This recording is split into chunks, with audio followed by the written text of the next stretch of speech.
Jadi dalam masalah deradikalisasi itu saya merasa saya yang paling tanggung jawab untuk mengembalikan pemikiran itu. Oleh karena itu saya sampai konslet sama kakak saya Ali Gufron alias Mukhlas dan Amrozi plus kawan saya satu leteng di Afghanistan Imam Samudra ketika kami sama-sama sudah ditangkap di Mapolda Bali.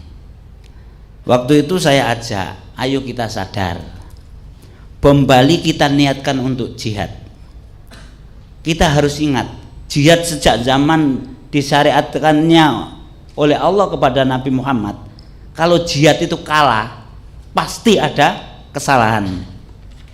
Nah, kita ini sudah ditangkap, berarti artinya bahwa kita ini kalah.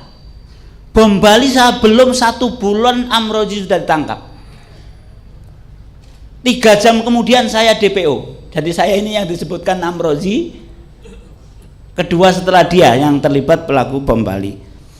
Artinya bahwa sekarang mayoritas tokoh pengebom Bali ini sudah ditangkap. Ayo kita sadari bahwa ini jihad yang salah.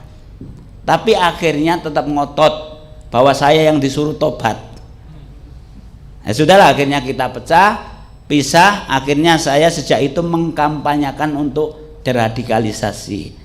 Nah, kesulitan saya sampai sekarang ini, Mas, saya lakukan selama 17 tahun di penjara ini, tidak ada waktu sedikit pun kecuali deradikalisasi. Baik melalui media atau melalui orang besuk, selalu saya tekankan. Sampai pernah Nurdin M. Top sama Dr. Azhari ketika masih ada itu saya pesankan. Kasih tahu 2 orang itu, jangan melakukan aksi lagi. Ya.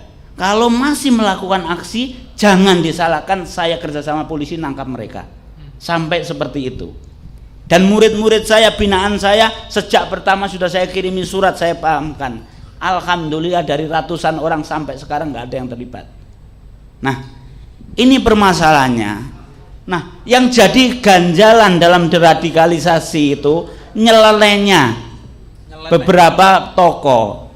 Di antaranya masih nyeleneh bahwa terorisme di Indonesia ini adalah rekayasa atau konspirasi. Ini yang nyeleneh.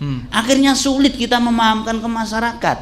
Kita ajak untuk deradikalisasi bersama-sama. Karena deradikalisasi itu tidak cukup tanggung jawab saya sebagai mantan dan tobat, nggak cukup. Tidak cukup BNPT, nggak cukup. Tapi semua pihak harus. Karena namanya teroris. Supaya nanti nggak bingung, saya sampaikan teroris sekarang ini ada 2 kubu. Satu yaitu Al-Qaeda dan yang berafiliasi dengannya. Yang kedua ISIS dan berafiliasi dengannya. Masing-masing ini bermusuhan. Bermusuhan 2 kubu ini kita harus bersyukur daripada bersatu. Kan gitu. Jadi supaya nanti nggak bingung, ada perbedaan. Nah, kami ini JI Darul Islam dan kawan-kawan ini afiliasinya tetap ke Al-Qaeda. Itu tadi supaya nggak bingung. Itu kami juga yang berafiliasi ke Al-Qaeda ini juga dimusuhi oleh ISIS. Jadi yang pertama dijadikan musuh oleh ISIS itu justru jihadis atau teroris yang afiliasinya ke Al-Qaeda.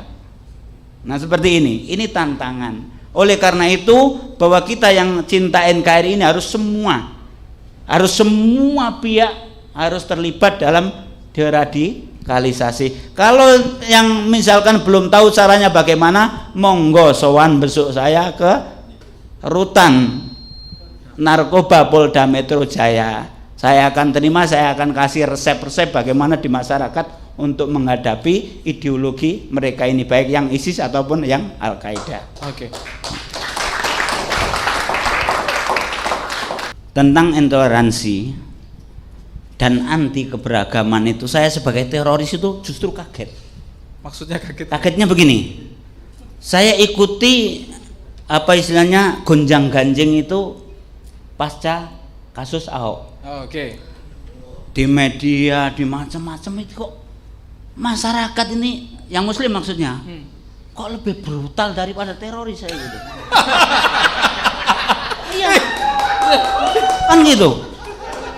Maksudnya begini, dalam komentar, dalam hal-hal yang berhubungan dengan intoleransi, dan anti keberagaman itu kok saya itu kan sudah nggak ada di Indonesia ini yang sebesar saya keterlibatannya teroris sampai sekarang. Oke.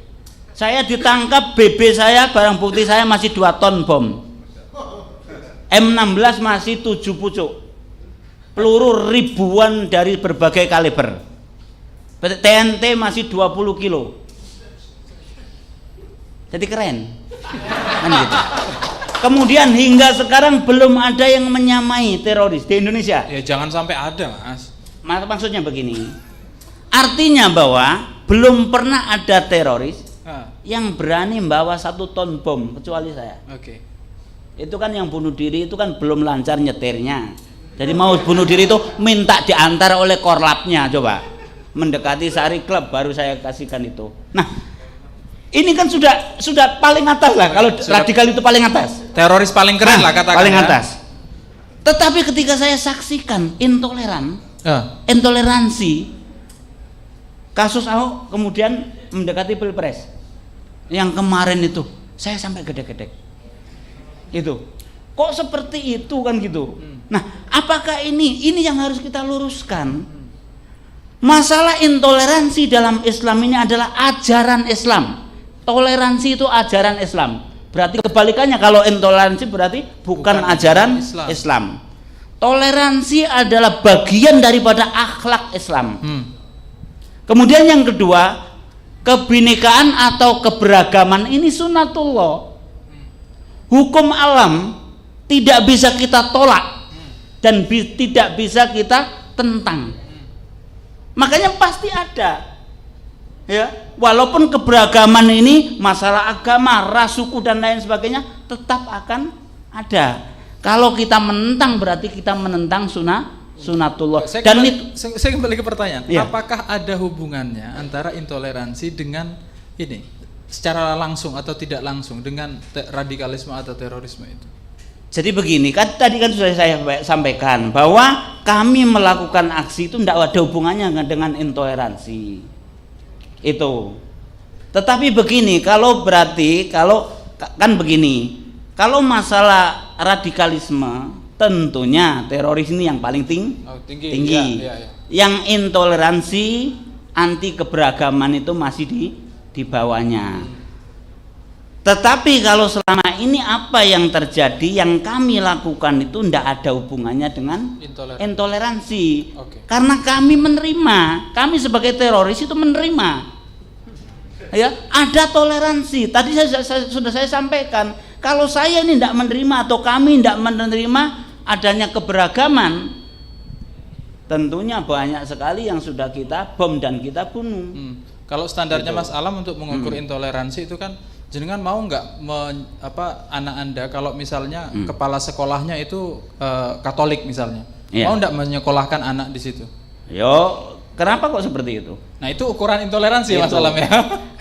Enggak seperti itu kalau menurut saya. Karena ngapain saya kok menyekolahkan ke sekolah yang kan gitu. Tetapi kalau misalkan, ya misalkan ini, saya harus nyekolahkan anak ke SD negeri. Ya, ke situ dulu, ke situ dulu. Terus kebetulan kepalanya ini Kepalanya ini non muslim, ya tetap saya sekolahkan. Clear masalah.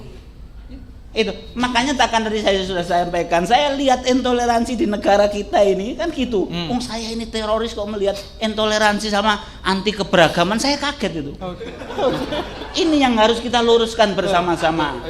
Kan gitu. Siap. Terutama NU Nahdlatul Ulama ini saya akui, jadi istilahnya saya terbantu bener deradikalisasi yang dilakukan oleh NU.